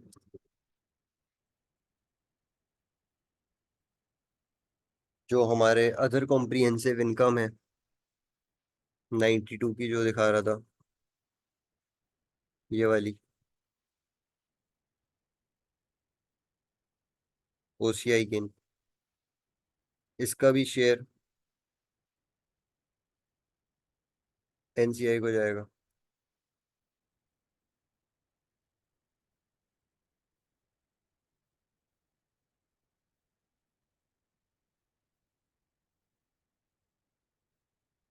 और लास्टली जो फेयर वैल्यू एडजस्टमेंट की वजह से इंक्रीमेंटल डेप्रिसिएशन होगा, जो 96 टोटल होगा अब तक जो जा चुका है पीएनएल में, इसका 25% भी एनसीआई में इम्पैक्ट करेगा, लेकिन ये नेगेटिव इम्पैक्ट करेगा क्योंकि ये प्रॉफिट को कम कर रहा हो।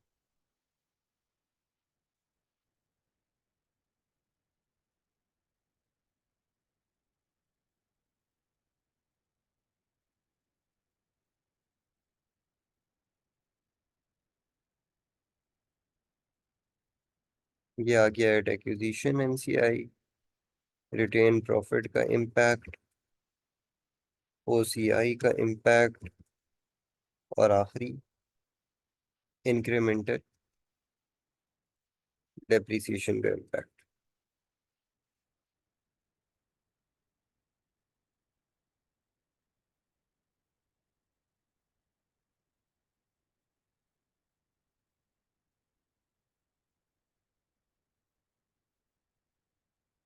ये हमारे पास एनसीआई एट डिस्पोजल भी आ गया।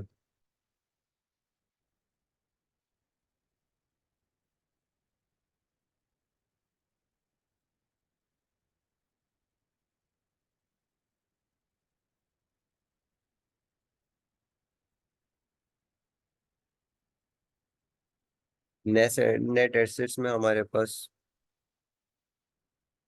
ओसीआई रिजर्व भी आ रहे होंगे,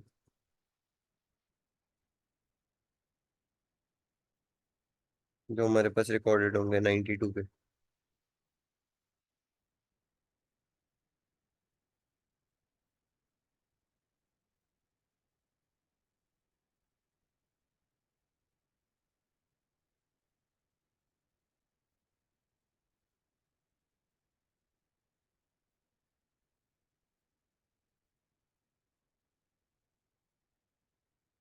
और फेयर वैल्यू एडजस्टमेंट जितनी बची हुई होगी वो यहाँ पे आ जाएगी।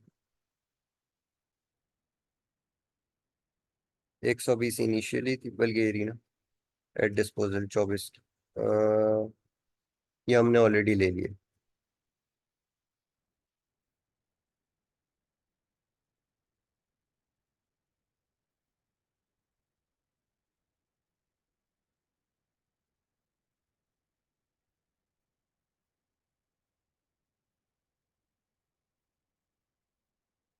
अच्छा, अब सेल प्रोसीड हमारी कितनी है वो हम निकाल लेते हैं सेपरेट एफएस गेन से। सेपरेट एफएस में हमारी इन्वेस्टमेंट थी 1200 की, और गेन हमारा 1150 का है, तो हमारी सेल प्रोसीड होंगी 2350 की।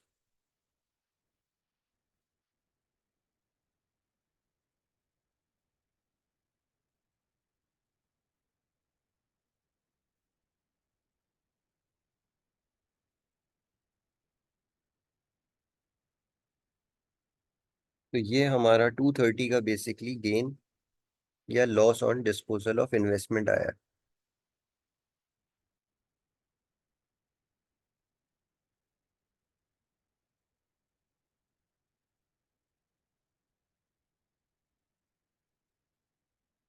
अब हमने वर्किंग तो कर ली एक पार्ट की, लेकिन ये पार्ट अभी तक खत्म नहीं हुआ है। ये पार्ट था कैलकुलेट करना है और एक्सप्लेनेटरी नोट बताना है। एक्सप्लेनेटरी नोट में बेसिकली दो बातें बतानी थी कि एक ग्रुप का गेन लॉस क्यों डिफरेंट होता है हमारे सेपरेट गेन लॉस से, तो वो चीजें देख लेते हैं। हुआ क्या, अब आपने देखा होगा इस सवाल में, देखें डेटा कितना फैला हुआ था। कोई भी चीज बिल्कुल सामने सामने नहीं दी हुई थी। आधी एक्विजिशन की चीजें अपेंडिक्स 1 में दी हुई थी। कुछ चीजें हमें बैलेंस शीट से उठानी पड़ी। फर्दर कुछ चीजों के लिए हमें अपेंडिक्स 3 का और 4 का सहारा लेना पड़ा। तो ओवरऑल जो है चीजें काफी स्कैटर्ड थी।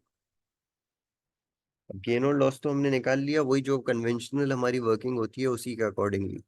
अब आ रहा है एक नया थॉट प्रोसेस कि ये दोनों में क्यों फर्क है।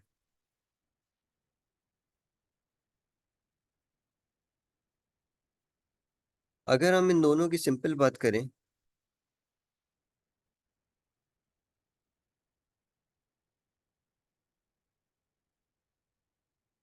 तो डे वन पे हमारे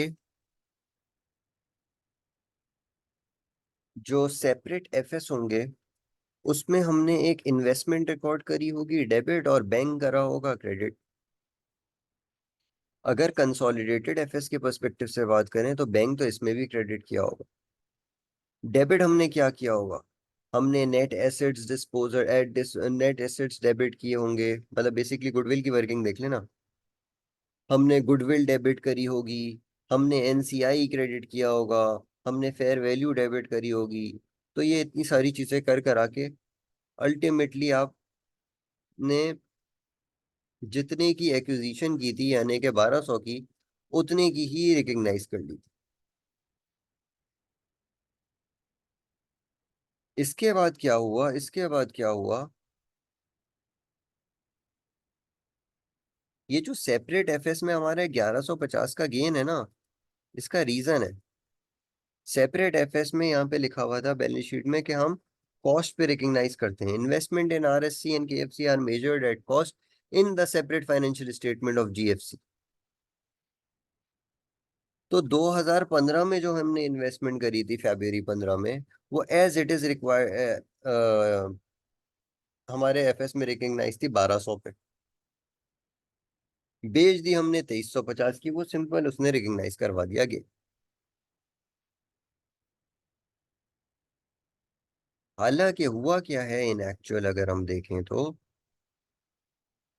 ओवर द इयर्स हमारी इन्वेस्टमेंट की वैल्यू बढ़ी है in the consolidated financial statement. जिसका रीजन क्या था, जिसके रीजन सिंपल सा ये था कि हमारी फेयर वैल्यू, सॉरी हमारी क्या कहते हैं, रिटेन अर्निंग में इंक्रीज आ रहा है। जैसे जैसे रिटेन अर्निंग में इंक्रीज आ रहा है, हमारे एसेट्स ऑफ दैट सब्सिडरी में इंक्रीज आ रहा है। जैसे जैसे एसेट्स ऑफ दैट सब्सिडरी में इंक्रीज आ रहा है, वैसे वैसे हमारे कंसोलिडेटेड बुक्स में भी उस इन्वेस्टमेंट की वैल्यू में इंक्रीज आ रहा है। तो इन दोनों के दरमियान का जो फासला है, यानी कि 230 का गेन वर्सेस 1150 के गेन में, एक तो पोस्ट एक्विजिशन प्रॉफिट है, और वो कितने हैं,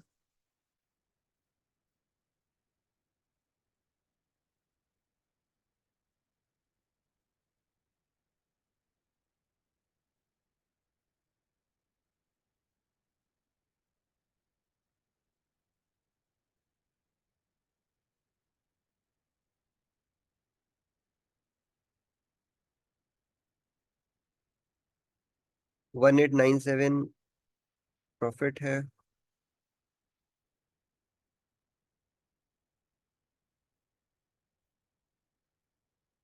ये पोस्ट एक्विजिशन रिटेन अर्निंग में इंक्रीज है, यानी कि इसी तरह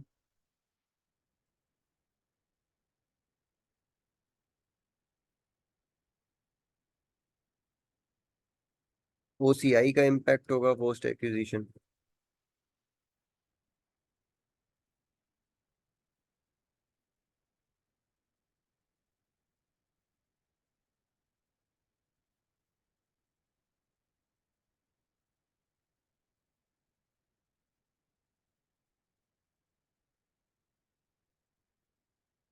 फिर इसी तरह आपका जो फेयर वैल्यू एडजस्टमेंट है,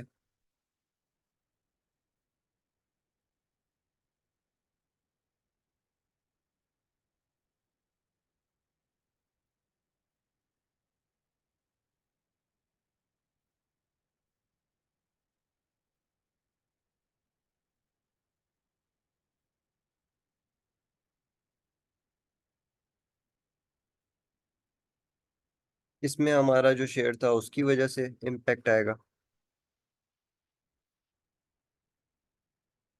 और लास्टली हम जब कंसोलिडेटेड पर्सपेक्टिव से गेन निकालने गए तो हमने किया क्या? हमने सिंपल एक काम किया, हमने जो करंट इन्वेस्टमेंट थी हमारी उसको हमने रीवैल्यू कर दिया।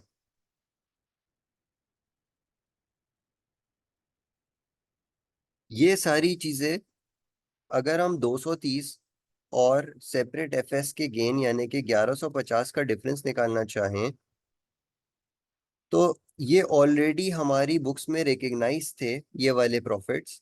इसीलिए ये हमारे गेन को इन्होंने कम कर दिया। तो गेन को बढ़ा दो भाई, सेपरेट तक लाने के लिए।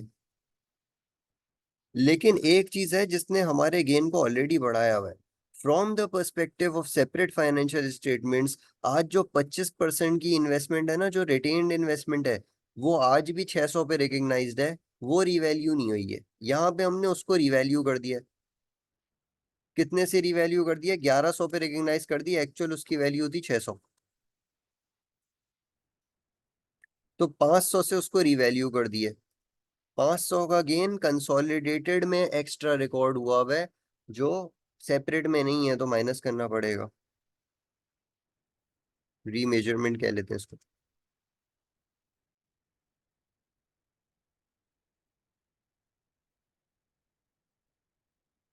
तो इन सारी चीजों को जब हम कैटर करेंगे,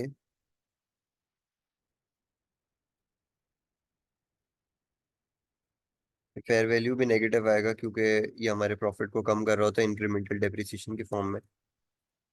तो फिर हमारे पास ये रिकंसाइल हो जाएगा विद द सेपरेट एफएस के गेन।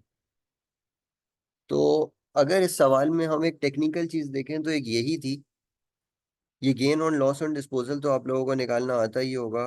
कंट्रोल लॉस के केस में फेयर वैल्यू, जो रिमेनिंग इन्वेस्टमेंट होती है उसको फेयर वैल्यू पे रिकग्नाइज करते हैं अंडर द कंसोलिडेशन प्रिंसिपल्स, और ये सारी चीजें। लेकिन ये एक थोड़ी कॉन्सेप्चुअल बात थी कि दोनों के डिफरेंसेस में एक्चुअली है क्या क्या छुपा हुआ। तो अगर हम बेस केस देखें, डे वन पे दोनों ने सेम वैल्यू पे रिकग्नाइज करी investment. Consolidation principles in essence एक तरह से एसोसिएट की इक्विटी मेथड ही होता है, बस वो लाइन बाय लाइन चीजों को इक्विटी मेथड की तरह ट्रीट कर रहा होता है। तो हुआ क्या, जो शेयर ऑफ प्रॉफिट आते गए उससे हमारी इन्वेस्टमेंट की वैल्यू बढ़ती गई। जब हमारी इन्वेस्टमेंट की वैल्यू बढ़ती गई तो हमारा गेन कम होता गया। एक ये इम्पैक्ट आया। ये तीनों चीजें यही है। दूसरा इम्पैक्ट क्या आया? एक इम्पैक्ट तो क्या हुआ कि ये गेन रिकग्नाइज करवा रहा था। दूसरा इम्पैक्ट ये आया रीमेजरमेंट का। रीमेजरमेंट का इम्पैक्ट क्या था कि कंसोलिडेशन प्रिंसिपल्स ने जो रिमेनिंग इन्वेस्टमेंट थी उसको भी फेयर वैल्यू पे रिकग्नाइज करवा दिया।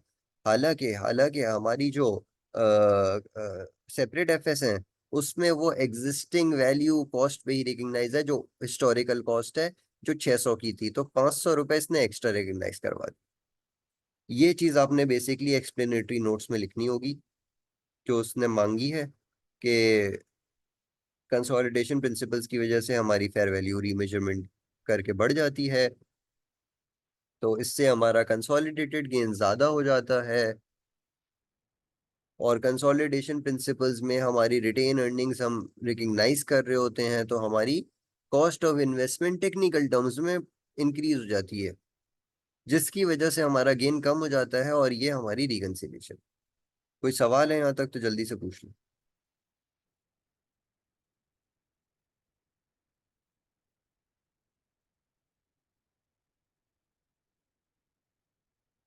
अच्छा, अब ये स्टेटमेंट ऑफ फाइनेंशियल पोजीशन तो कुछ बचता नहीं है। ये खाली तीनों चीजों को प्लस ही करना है, और इसको जब प्लस करेंगे आप, इसको सॉरी प्लस नहीं करना, इन दोनों को प्लस करना है खाली। अगर हम इन इंटर ग्रुप ट्रांजैक्शंस को जल्दी से देख लें तो आपको हिस्टोरिकल कॉस्ट में ही मशीनरी रिकॉग्नाइज करनी होगी जो ये ट्रांसफर हुई है। क्यों? क्योंकि ग्रुप के पर्सपेक्टिव से कोई डिस्पोजल हुआ ही नहीं है। 589 की मशीनरी 720 में आज गई हुई है। किसके पास? आरएससी, जो अभी भी हमारी सर्वाइविंग सब्सिडरी है। तो इसके पास से 5900 में हम देखेंगे कितना डेप्रिशिएट हुआ है, उसका इम्पैक्ट निकालेंगे, और फिर रिमेनिंग हम देख लेंगे कितने की कॉस्ट पे हमें रिकग्नाइज करनी है इन्वेस्टमेंट। आसान है ना, इसमें तो कोई बड़ी चीज नहीं है। इंटर कंपनी सेल्स जो हो रही है जीएफसी टू केएफसी, ये हमारी एसोसिएट अकाउंटिंग जब केएफसी की हो रही होगी उसमें इम्पैक्ट आ रहा होगा। सबसे मेजर पॉइंट एक यही था जो हमने देख लिया है। बाकी कंसोलिडेटेड एफएस एसएफपी बनाना तो और एक आध वर्किंग्स का काम है, बाकी मेनली चीजें तो जस्ट ऐड हो रही होंगी। क्वेश्चन नंबर 3 जल्दी से देख लेते हैं।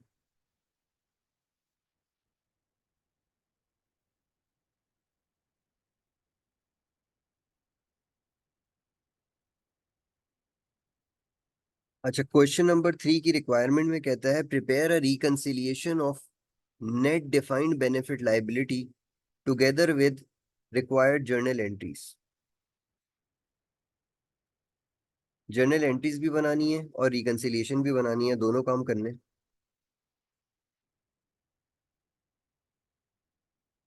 इस ओवरऑल पेपर में हमें रिकंसिलिएशन ज्यादा नजर आती हैं जो रिक्वेस्ट की हुई है। एक ऑडिट मैनेजर के लिए नोट्स बनाने हैं सपोर्टिंग कैलकुलेशन के लिए कि कस्टमर लॉयल्टी स्कीम कैसे अकाउंट फॉर होती है। अपेंडिक्स 2 में कुछ इंफॉर्मेशन दी हुई है, क्या एक्शन लिया जाए, और अपेंडिक्स 3 के लिए कुछ चेंजेस बतानी है। ये बेसिकली ऑडिटर रिपोर्ट दी हुई है, उसके चेंजेस आप लोग खुद भी आइडेंटिफाई कर सकते हैं कि क्या है। तो अपेंडिक्स 4 में 3 में जो है वो sorry extract of draft group auditors report है।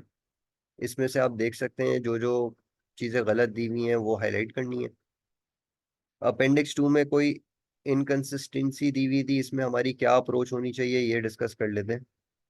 इन relation to the information provided in appendix 2 explain the action Zaman को should take in the situation, explain the impact on the group's auditor report if TLG refuses to adjust the director's report to agree with the audited group financial statements। इसमें basically हम एक audit senior का role कर रहे हैं और TLG का हम ऑडिट कर रहे हैं। उससे रिलेटेड कुछ अपेंडिक्स 2 में कुछ मैनेजमेंट और हमारा कॉन्फ्लिक्ट हो गया, वो जरा जल्दी से देख लेते हैं। अपेंडिक्स 2 कहता है notes on inconsistency. TLG's group financial statements show property with a carrying value of rupees 6,500 million in the group statement of financial position at 31st March 2023. However, the director's report contained the following statement। तो हमारे SFP में जो property की value आ रही है वो 6,500 million आ रही है। डायरेक्टर की जो रिपोर्ट होती है वो कुछ ऐसी स्टेटमेंट दे रही है। The group owns properties with a carrying value of 7,000 million, which consist of a number of owned hotels and restaurants. The group continues to grow our business via acquisition, including the purchase of the Blossom Hotel chain for 500 million। तो इसमें इसने 7,000 million दिखाया हुआ है, जबकि हमारे पास 6,500 million आ रहा है एफएस में। इस सिचुएशन को क्या कहते हैं? Inconsistency between the financial statements and the director's report, which is other information। The audit team has found a signed contract showing that Blossom Hotel जो यहाँ पे लिखा हुआ है was purchased on 8 April 2023 for 500 million, और हमारी position की date क्या है? 31 मार्च 2023। तो बेसिकली ये एक्विजिशन जो है ये बाद की एक्विजिशन है, न कि पहले की एक्विजिशन। तो क्या करेंगे इस सिचुएशन में हम being an auditor? Being an auditor inconsistency आ गई अदर इंफॉर्मेशन और फाइनेंशियल स्टेटमेंट्स में। तो हमें क्या करना होता है? हमें आइडेंटिफाई करना होता है कि क्या वो इनकंसिस्टेंसी जो है वो उसकी वजह एरर इन एफएस है या एरर इन अदर इंफॉर्मेशन है। तो ये तो ऑडिट टीम ने इंश्योर कर लिया कि ये एरर इन अदर इंफॉर्मेशन है, ना कि ये एरर इन एफएस है। तो एरर इन अदर इन्फो है। अब अदर इन्फो को हम ऑडिट तो करते नहीं है, लेकिन वो क्योंकि part and parcel of the financial statements बन रही होती है, हमें क्या करना चाहिए, हमें रिक्वेस्ट करनी चाहिए मैनेजमेंट से कि भाई इसको आप करेक्ट करें, क्योंकि कहीं ये हमारी एक गलत परसेप्शन न दे, कंसीडरिंग कि एक ये मटेरियल अमाउंट है।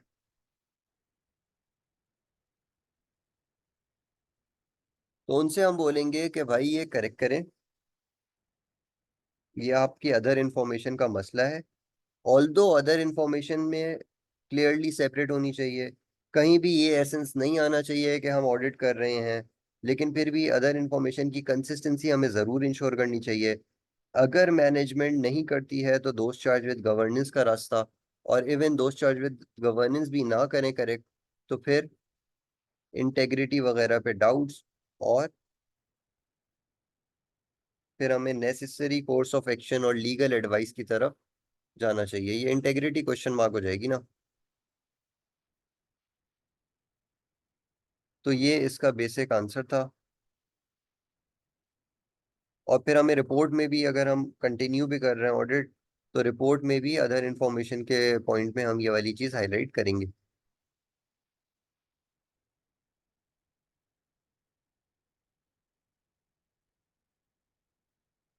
अब ये फर्स्ट टू पॉइंट्स देख लेते हैं, जो नेट लायबिलिटी वाला पॉइंट है और कस्टमर लॉयल्टी स्कीम वाला पॉइंट है।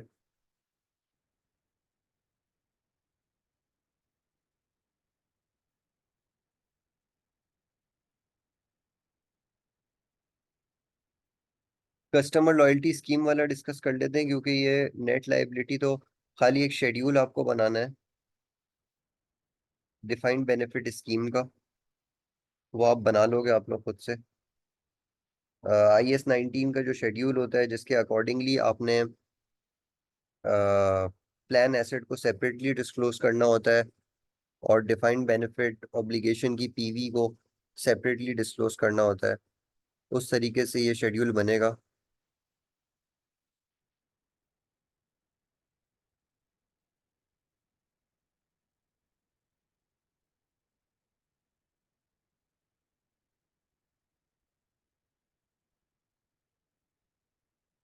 Notes on customer loyalty programme, ये जल्दी से पढ़ लेते हैं।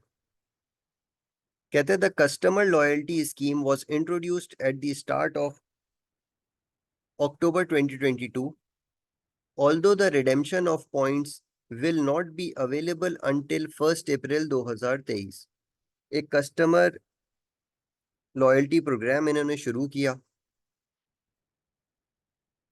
अक्टूबर 2022 में, हमारा मार्च का ईयर एंड था, लेकिन अभी तक रिडेम्पशन शुरू नहीं हुई लॉयल्टी प्रोग्राम्स की। अभी तक अक्रू तो हो रहा है, कोई रिडेम्पशन शुरू नहीं हुई। Hotel guest collect points relating to their spending on hotel rooms, with 1 point given for every 250 spent। हर 250 रुपए खर्चा करने पे एक एक लॉयल्टी पॉइंट दिया जा रहा था। Each point is worth ₹25 that can be used as payments towards future hotel stay। Any excess cost above a customer's point value must be paid in cash। तो हो गया रहा था, एक कस्टमर लॉयल्टी प्रोग्राम हमने इशू लॉन्च किया, जिसके तहत कस्टमर्स को लॉयल्टी पॉइंट्स दिए जा रहे थे हर 250 की स्पेंड पे। ईच लॉयल्टी पॉइंट जो था वो 25 की आपको नेक्स्ट टाइम क्रेडिट मिल जाएगा। मार्केट रिसर्च बताती थी कि 9% पॉइंट्स रिडीम नहीं होंगे, यानी कि 91% रिडीम हो जाएंगे। TLG financial team has recorded all receipts from लक्ष्य hotel stays throughout the year ended 31st March 2023 as revenue on an accrual basis। तो जितनी भी रेवेन्यू आता गया इस होटल से, जहाँ पे इन्होंने ये luxury point loyalty point introduce किया था, वो सारा इन्होंने रिकग्नाइज किया हुआ था, और उसमें 240 मिलियन का अमाउंट था in total. No accounting entries will be made when loyalty scheme points are redeem. और इन्होंने सोचा यार अब हमने पूरा रिकग्नाइज कर लिया रेवेन्यू, तो जब लॉयल्टी पॉइंट्स रिडीम होंगे तो फिर कुछ भी नहीं करेंगे। अब हमारा IFRS 15 बेसिकली यहाँ पे आ गया, बड़ा इंपॉर्टेंट स्टैंडर्ड है। IFRS 15 का कौन सा स्टेप है ये?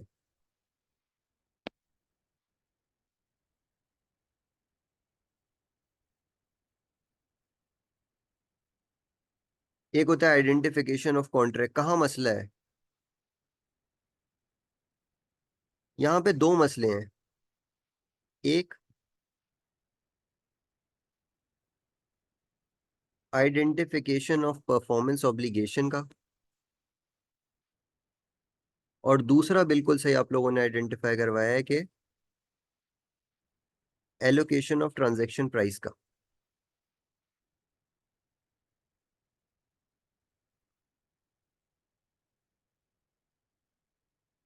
अब स्टैंड अलोन सेलिंग प्राइस जो आज हम चार्ज कर रहे हैं वो 240 मिलियन ही थी, लेकिन हुआ क्या, हमने प्रॉमिस बढ़ा दिए। हमने एक होटल सर्विस दी जो रेगुलरली देते थे, प्लस हमने लॉयल्टी प्रोग्राम दिया। तो ये जो 240 मिलियन हमने कलेक्ट किए, ये बेसिकली 2 PO के थे, 2 परफॉर्मेंस ऑब्लिगेशन के थे। नंबर 1, करंट रूम चार्जेस कह लेते हैं या जो भी, और नंबर 2, लॉयल्टी पॉइंट्स।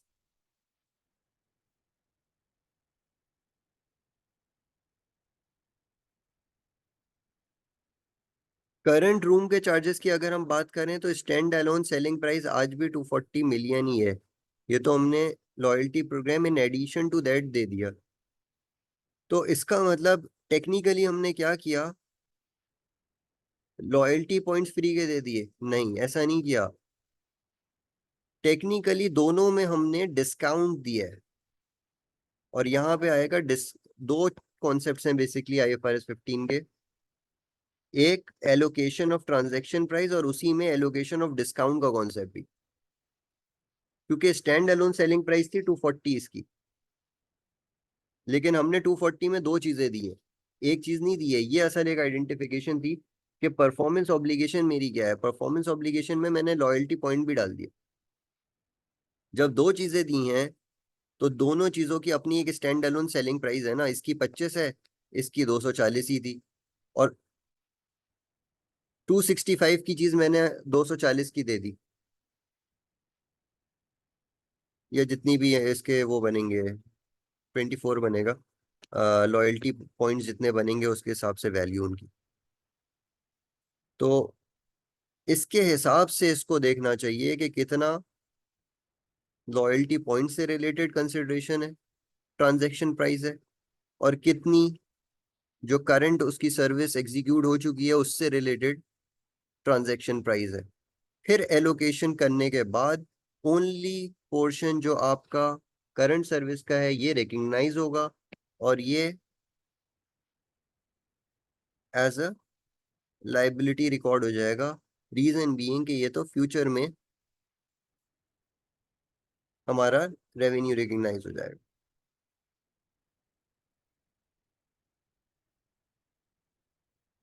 तो यहाँ पे क्वेश्चन नंबर 3 भी हमने डिस्कस कर लिया है। और जो पॉइंट्स है क्वेश्चन नंबर 3 के, वो आप थोड़ा खुद से देख लेंगे। एक की पॉइंट ये लॉयल्टी प्रोग्राम वाला था, और जो ये 7 मार्क्स का क्वेश्चन है ये हमने इसीलिए खुद देख लिया। ये स्टैंडर्ड है जो डिफाइंड बेनिफिट ऑब्लिगेशन वाला है ना, ये बिल्कुल स्टैंडर्ड है जो हमारा शेड्यूल बनता है डिफाइंड बेनिफिट ऑब्लिगेशन का। अब क्वेश्चन नंबर 1 जो है वो आप लोगों को सर अरीब करा देंगे अभी। तो सर अरीब आप कंटिन्यू कर सकते हैं।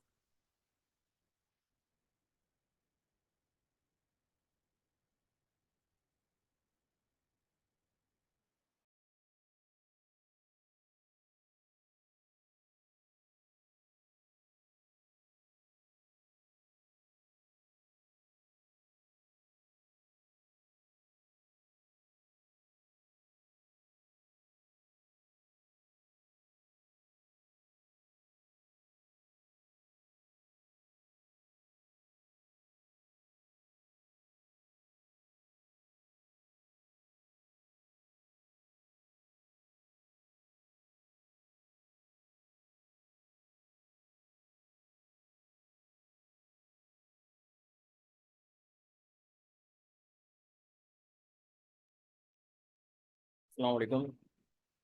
आप लोगों को आवाज़ क्लियर आ रही है?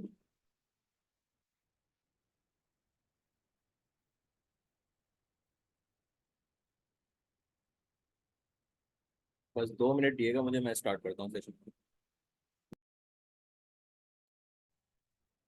अच्छा, मीनवाइल आप लोग जो है अपने पास सॉफ्टवेयर ओपन कर लें, ताकि हम थोड़ा सा सॉफ्टवेयर पे किस तरह चीज़ें सॉल्व होती हैं